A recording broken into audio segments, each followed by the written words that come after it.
All right. So when we tell stories of the lives of authors, what stories do we tell and about whom? In 2015, which now seems like a very long time ago, but wasn't too long ago, two new books by and about 17th century author John Aubrey called our attention to the long history of literary biography, of which Aubrey is an important part. So Ruth Skirt's reassembly of Aubrey's manuscripts into a first-person account of his life story in John Aubrey, My Own Life, presents Aubrey as diligent and insightful, struggling to get into print, even as he assembles an impressive and vast array of manuscript writing. And in the introduction to her remarkable new edition of Aubrey's Brief Lives, Kate Bennett writes movingly of Aubrey that we may be able to hear through him the 17th century talking to and about itself. Though emphasis is usually placed on the pleasant idiosyncrasies of Aubrey's biographical style, today I would like to think about Aubrey's method as an opportunity for a more capacious vision of early modern authorship, one that surprisingly resonates with methodological techniques drawn from network analysis and graph theory. Aubrey provides a distinct and productive approach to biography that differs from those who follow him. And what makes him distinct is his interest in characterizing distinctive features of the author. And role detection, the network analysis method I'll discuss today, is a way of, in my view, maintaining the spirit of Aubrey's work. It keeps network analysis from falling into the more limiting approach of authorial biography that we've become used to, but it also pushes boundaries both in scope and technique of what Aubrey was capable of, providing a wider and more complete account of the 17th century talking to and about itself. So first to say a little bit about Brief Lives. So in Brief Lives, Aubrey saw the writers whose lives he chronicled as living people with interests, relationships, and flaws. Far from the state accounts of the lives of authors that would be taken up by Samuel Johnson and later by 19th century biographers who cataloged early modern poets. Aubrey's accounts take poetic work seriously while everywhere making connections out to other far-flung parts of early modern society, showing that authors didn't exist in a vacuum and had many similarities to other artists and professionals. So John Selden's entry includes a charming account of the revered historian as a young man playing the violin in order to get attention at a social event. And Aubrey's accounts of literary authors' lives include the same kinds of details. So he includes information about Andrew Marvell's drinking, about John Denham's gambling habit that caused him to be rooked by gamesters, about an instance in Edmund Waller's young adulthood when he grew, upon I know not what occasion, mad, and about Samuel Butler's gout. Authors are frequently engaged in Aubrey's biographies in activities other than writing. Denham was surveyor of His Majesty's buildings. Abraham Cowley was secretary to the Earl of St. Albans, and Samuel Butler painted well and made it sometime his profession. And Aubrey's authors are everywhere commenting on one another's work and working together. He famously includes Johnson's commentary in his Shakespeare entry. And in a memorable passage, he uses Denham's entry to record a swipe at George Wither. So John Denham went to the king and desired his majesty not to hang Wither, for that whilst George Withers lived, he should not be the worst poet in England. So rather than tangential to the content of these entries, these more personal or even sensational anecdotes are often the focus for Aubrey of a particular poet's life story. And as an extension of his own collaborative practice, Aubrey includes this commentary everywhere in his accounts of authors, as a reminder of the author's existence within a turbulent social environment. And notably, he includes this information whether or not any of it is accurate, and a lot of it isn't, right? But still, Aubrey imagines everything as an ongoing conversation, that there's a particular way that these people are moving through the world. So Aubrey's detailed accounts are inherently exclusionary, obsessed as they are with a narrow group of great men. And Aubrey's biographies contributed directly to a literary canon formed around rich white men at the expense of other voices. Along with the parallel biographies of his one-time collaborator, Anthony Wood, Aubrey's sketches formed the basis of the first 19th century edition of the Oxford Dictionary of National Biography, itself still reckoning today with its history as a somewhat homogeneous set of familiar historical figures. But it's possible to recognize the implicit racism and institutionalized patriarchy of Aubrey's biographical tradition, while also appreciating that Aubrey's obsession with the small details of a life acknowledges social patterns that formal biographies miss. Those small details of a life in Aubrey's accounts suggest ways of moving through the world, formative attributes or moments that determine the way one positions oneself in social settings, right? And I argue that this presents a kind of network approach to thinking about authorial biography. And that brings us to 6 Degrees of Francis Bacon. So SDFB, as I will refer to it, is a digital project that traces the early modern social network. It was originally based on the biographies in the ODNB, the Oxford Dictionary of National Biography. And therefore, it has a lineage stretching back directly to Aubrey's brief lives. But its remit is much broader than what Aubrey was doing. And as a crowdsourced project, it includes many more names and connections than would have appeared in the ODNB or in brief lives, collected and added by hundreds of individual scholars, some of whom are on this call today. The 6 Degrees data is limited by the white male-centric traditions of early modern biography. But as the data set has grown, it has consciously tried to move away from that tradition. So let's take a minute to discuss where the 6 Degrees of Francis Bacon data comes from and why I think it's actually the perfect data set to use to explore notions of early modern biography. As a collaboration of Christopher Warren, Dan Shore, Jessica Otis, and Scott Weingart, 6 Degrees of Francis Bacon was originally conceived as a way for scholars to share information they'd gathered on early modern relationships. Right? Scholars were often finding evidence of social relationships in the archive. But unless this work was directly relevant to a publication, it was seldom winding up in the scholarly record.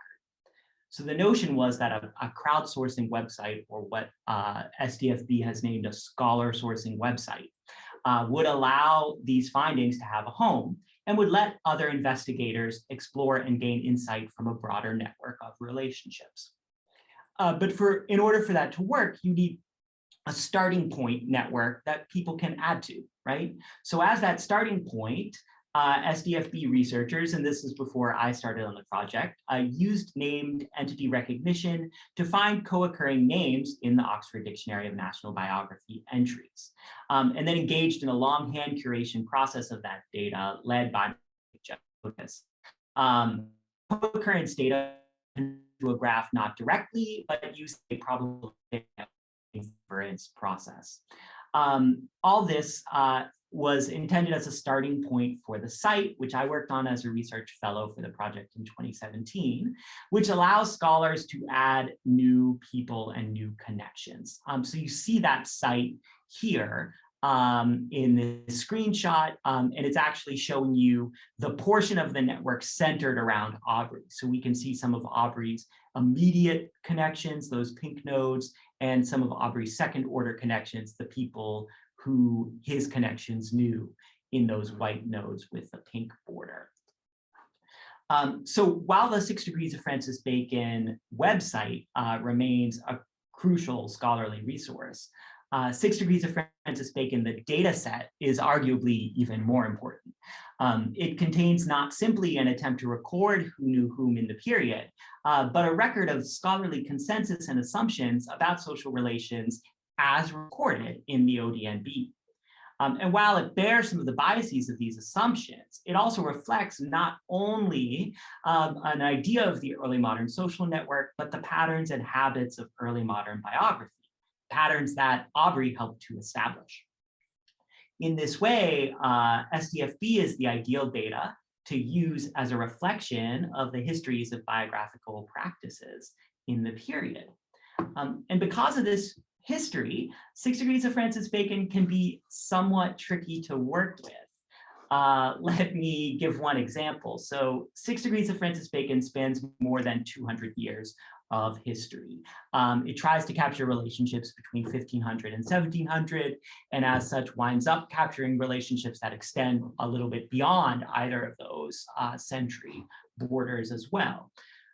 In a typical human social network, you would expect the network structure to follow the small world principle, right? The classic 6 degrees of Kevin Bacon, which is where SDFB gets its name, of low average path length and a generally low diameter, which is the longest, shortest path length, of around 6 or 7, right? 6 degrees. When you take the SDFB network all at once, ironically, it has a diameter of about twice that, around 14 or 16. And the visualization of the full network, which you see here, has a kind of oblong shape, right? And this is because of the time effects in the data, right? There are plenty of people in the network who aren't alive at remotely the same time and therefore can never be connected, right? And so when you run something like modularity, community detection on a network like this, what you pull out mainly are groups of people according to their time period, right? Rather than groups of people tied together by other kinds of affiliation. So in order to get a network from this data set that behaves like a typical social network, you have to take a subset of the data from a specific period. In this case, for the work I'll show today, I chose the 1650s, a turbulent political period when Aubrey was living and working alongside other many now famous authors. So it's a period in which later, when he is recording brief lives, he's actually writing a lot about how these authors behaved in the 1650s. So this paper is going to ask, what quantitative network analysis can do to expand our notions of early modern biography and literary canons more broadly, beyond the limiting and exclusionary categories of the past. But rather than erasing Aubrey's contributions to this tradition or dismissing them as outdated, computational approaches to role detection, a method I'll discuss in a minute, take Aubrey's commitment to small social details seriously and give them a much wider scope, both historicizing the use of network analysis on data from this period and testing the boundaries of historical literary biography. So as in brief lives, in a network, one individual person fits into a large system, relationship by relationship, right? Interaction by interaction, little details and small connections aggregated together. But how do we understand and interpret a network that's made up of hundreds of people and thousands of relationships, right? How do we read the social world at a larger scale, right? One popular method for doing this is community detection, right? The examination of small immediate groups within larger social systems. So now we're looking at 2 versions of the 1650s network here. Community detection is a model that authorship studies is already used to thinking about, the way that enclosed communities and specialized partnerships produce work. It's an important and productive model, but there's more that networks can do. As an answer to Aubrey's focus on characterizing an individual's patterns of social behavior, I adopt a model of role detection that allows us to consider the social function of a person rather than simply their immediate community or neighborhood. And role detection has its roots in the history of different kinds of network measures that attempt to capture node-level behavior, going back to the notions of regular and structural equivalence. If that's something you would like to talk about in the Q&A, I'm happy to discuss that history. Network scientists explicitly connect role detection to a method of reading networks, right? The term they use is sense making, right? creating a model to help us understand the network and then making sense of that model. Alongside other machine learning techniques like node to vec, network scientists are coming to understand that the interplay of network metrics is, in some sense, where the action is. We want to understand how those metrics interact to give us the overall profile of a person, of how a person moves through a network. Role detection allows us to think about networks not just as sets of fairly isolated communities, but as sets of node roles that have the same function across various communities and groups.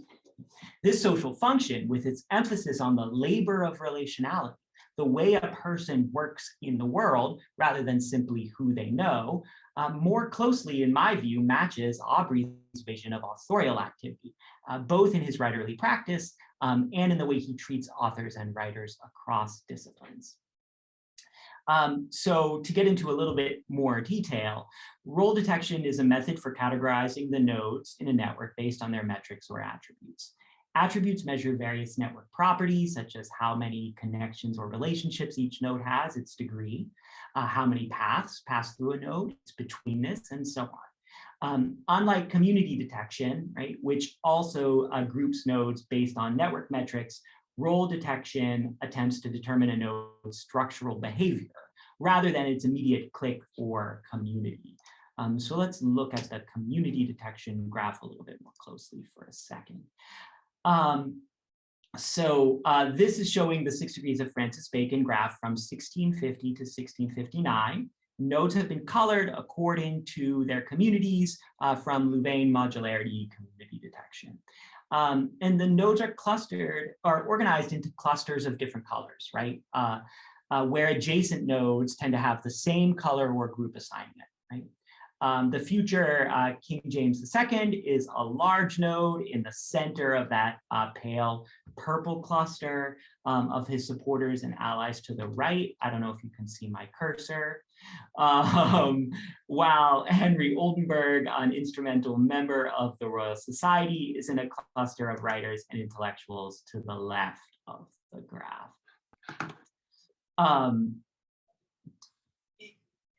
And we can look at the exact same graph, but according to role detection instead.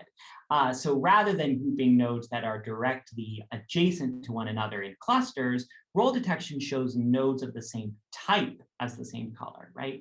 Adjacent usually to nodes of different types or different colors, right?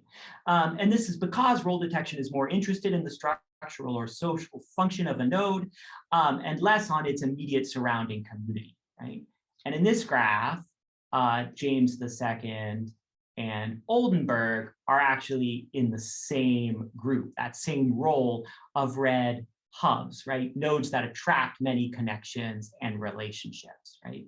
Oldenburg and the future king are in different communities, but they share a role because their structural function is similar, right? Community detection mirrors a scholarly activity of locating individuals within associations and cohorts.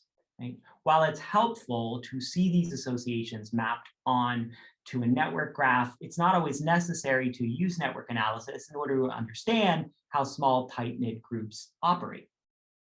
Role detection, on the other hand, provides a broader view of how an individual functions within a society, something more difficult for individual scholars to see through traditional methods. It's this view of social function or structural role that I argue Aubrey was often grasping for through his biographical method. So role detection allows us to see and understand those roles. In the 5 roles discovered in the 1650 graph, we see a few distinct node types, right? Hubs, nodes with lots of connections that are centers of large groups, are in red, right? With our single kind of mega hub, the future King Charles II, in the center in the purple, right?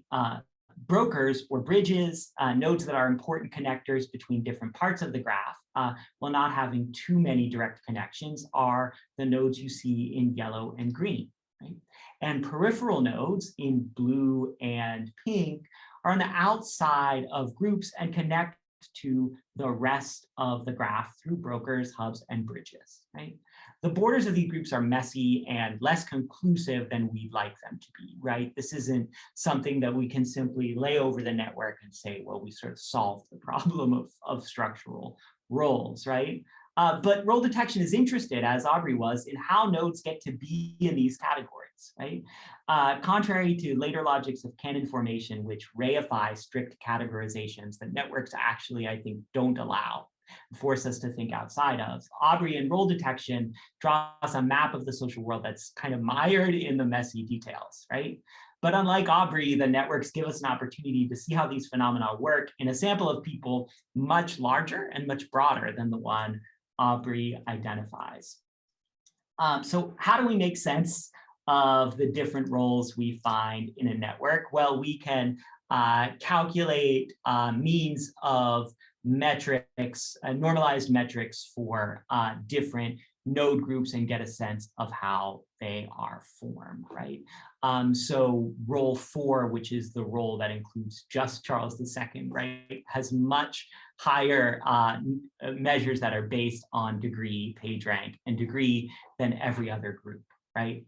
But other groups, especially the green group in role 3, have relatively high betweenness, but lower overall degree and page rank, and higher eccentricity, which is the ability of a node to get from its own position to any other node in the graph, right? So we can use these metrics to almost kind of reverse engineer what the role detection model did as a way of making sense of those roles and giving us an interpretive framework for understanding how individuals and groups move through the network.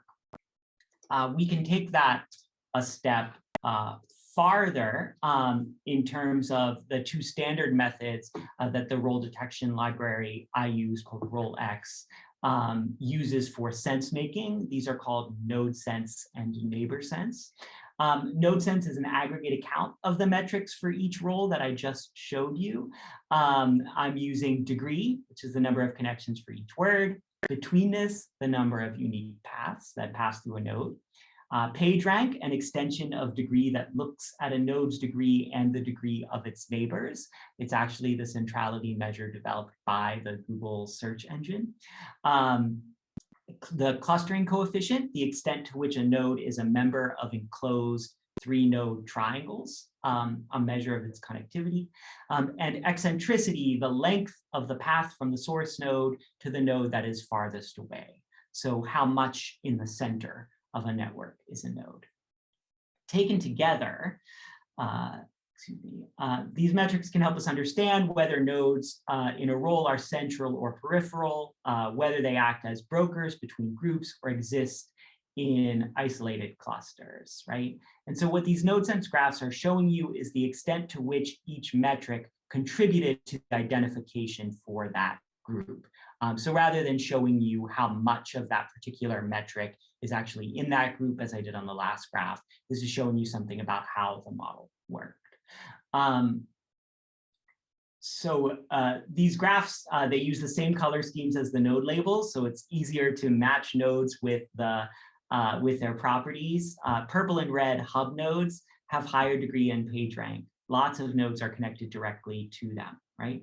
A lot of the people Aubrey concerned himself with would have had social patterns like these hubs, right? People with large amounts of social capital by virtue of their place in the social hierarchy or their literary fame, right? By contrast, blue and pink peripheral nodes have low betweenness and very low degree. They're not particularly central, right? But pink peripheral nodes also have decently high eccentricity. They're not too far from the center of the action. These are nodes of courtiers or people who are connected directly to Charles II. That is, knowing the future monarch is enough to keep them more central than the blue nodes. The blue nodes are distinguished from the pink ones by higher clustering coefficients. Though they're not at the center of the social world, their immediate communities are a little bit more tight-knit. But yellow and green broker nodes, which are the ones that I find the most interesting, are connected to more nodes overall. So they have slightly higher degree in betweenness, but are a little farther from the center of the graph and have less close immediate neighborhoods, right?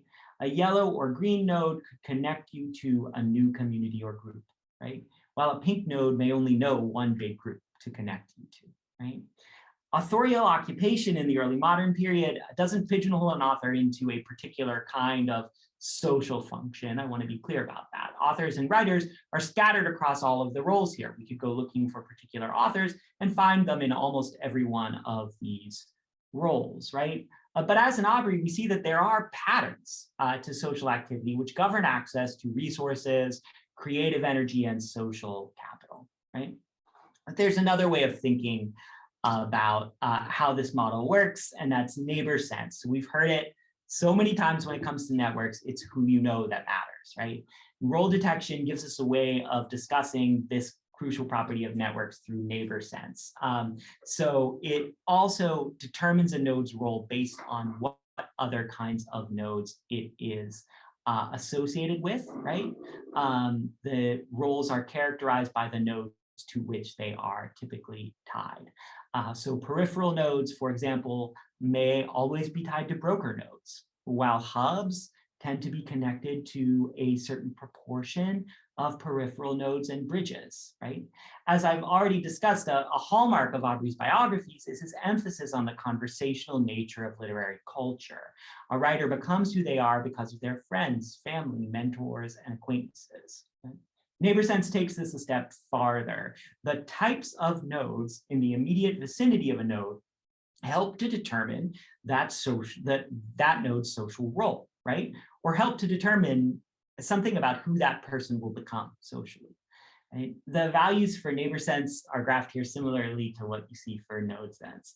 And we can read the proportion of the roles here, right? The red hubs are often connected to Charles II's purple mega hub in role 4, right? But the red hubs are also fairly homophilous and connect to other red nodes like themselves. Powerful people know other powerful people. Green broker nodes in role 3 are often connected to yellow broker nodes in role 5, which makes a certain amount of sense, right? Brokers keep the network together by spanning disparate groups. What makes a node fall into one role or another is not just its specific properties, but which other kinds of nodes it's connected to, right? Roles both encourage transmission of information across a large system while reinforcing certain social hierarchies. Right? And we see these same hierarchies at play in Aubrey's work, right? He's leveraging his own personal and social connections to collect the gossip and information, not all of it true, that he shares with his readers, right? But though the graph might initially seem to show us a single massive hub at the center of government and society, role detection allows us to see how that same system is dispersed on a smaller scale across different hubs with their communities of brokers and periphery. One can gain considerable power and for an author, considerable insight by standing between and among several of these groups. So I'd like to conclude with a specific example of a writer that Aubrey did not include in Brief Lives, the poet and translator Lucy Hutchinson. Right? Hutchinson has 8 neighbors in the 1650s network, nodes that she is directly affiliated with. Her husband, Colonel John Hutchinson, about whom she notably wrote a biography, Richard Cromwell, and a few others. As is true of most nodes in this network, Hutchinson's immediate community may not tell us much about her that we don't already know from the historical record, right? But her role can tell us a little more. So Hutchinson, who I've circled there, is in role 3. You can see her node is green, right? She's connected to blue peripheral nodes and to central red ones, right? She shares this group with a few others. So who else is in this role who has a similar social role to Hutchinson? Well, we have Margaret Cavendish and Aphra Behn. We also have John Milton and John Locke. We also have Robert Hooke, Isaac Newton, and the scientist Catherine Jones. And finally, Aubrey himself. right? So what we discover is actually that though they span different occupations, social circles, political ideologies, these famous figures are united by a similar way of moving through the social world, right? They're not the individuals with the most power in this hierarchical society, but the power they do have, they wield effectively to connect across different areas of society, right?